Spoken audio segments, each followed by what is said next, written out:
confinement que je vous propose d'orienter aujourd'hui vers les philosophes et leur avis sur ce confinement.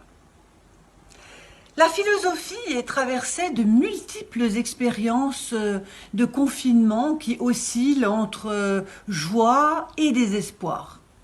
Par exemple, l'isolement de l'homme ou de la femme cloîtré, la quarantaine imposée par les pestes, l'enfermement dans les prisons, dans les goulags, ou encore la solitude sur une île déserte.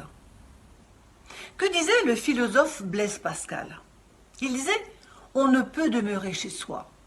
Rien n'est si insupportable à l'homme que d'être en plein repos, sans passion, sans affaires et sans divertissement. » Le terme divertissement provient du latin divertere, qui signifie se détourner. Nous préférons fuir parfois nos tourments intérieurs, nos pensées invalidantes, et nous activer à l'extérieur et avec les autres. Cette attitude n'est pas condamnable car elle nous protège du désespoir, voire de la dépression. Mais le bonheur ne viendra pas du seul divertissement. En le poursuivant, inlassablement, nous oublions de vivre le temps présent. Je vais vous parler de Sénèque. Ce philosophe romain évoque l'agitation inutile qui permet, pour un moment, de se défaire des maux de notre existence. Dans ce que nous appelons aujourd'hui la vie active, ne confondons-nous pas parfois la saine et efficace occupation avec l'agitation, voire l'hyperactivité.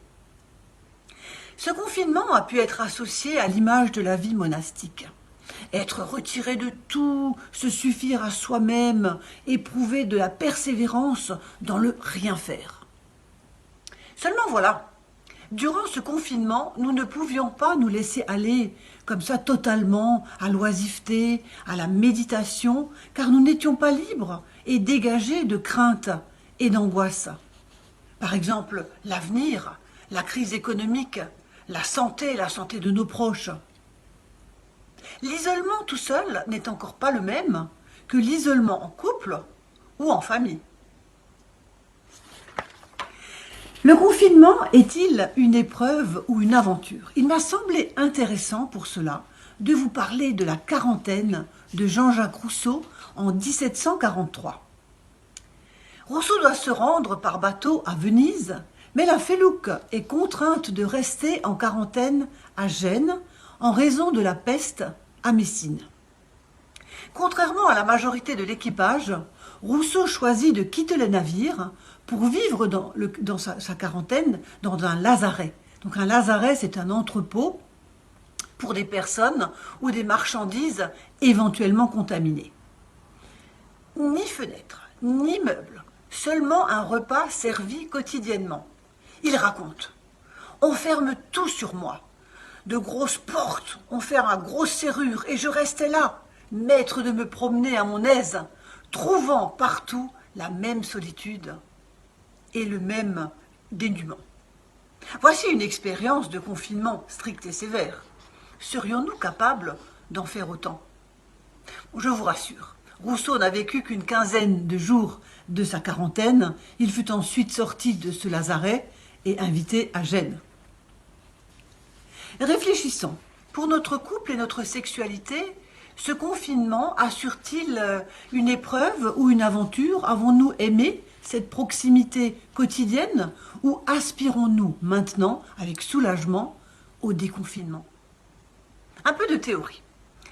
Dans un couple, nous oscillons entre fusion et individuation. La fusion à longue durée n'existe que pour le stade du nouveau-né et le stade amoureux. Trop de fusion pour un couple signifie enfermement, étouffement, crainte de se perdre en l'autre. Trop d'individuation, éloignement de l'autre, trop de copains, trop d'amis, trop de fêtes de famille, d'externalisation de notre intimité. Et si la bonne attitude était ni trop de proximité, ni trop d'éloignement ?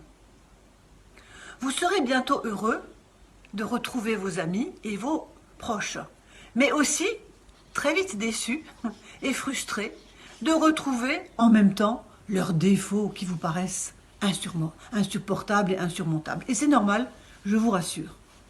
Le manque crée le désir, disait Freud. Alors cultivons le manque, cultivons le désir. Bon déconfinement et à bientôt!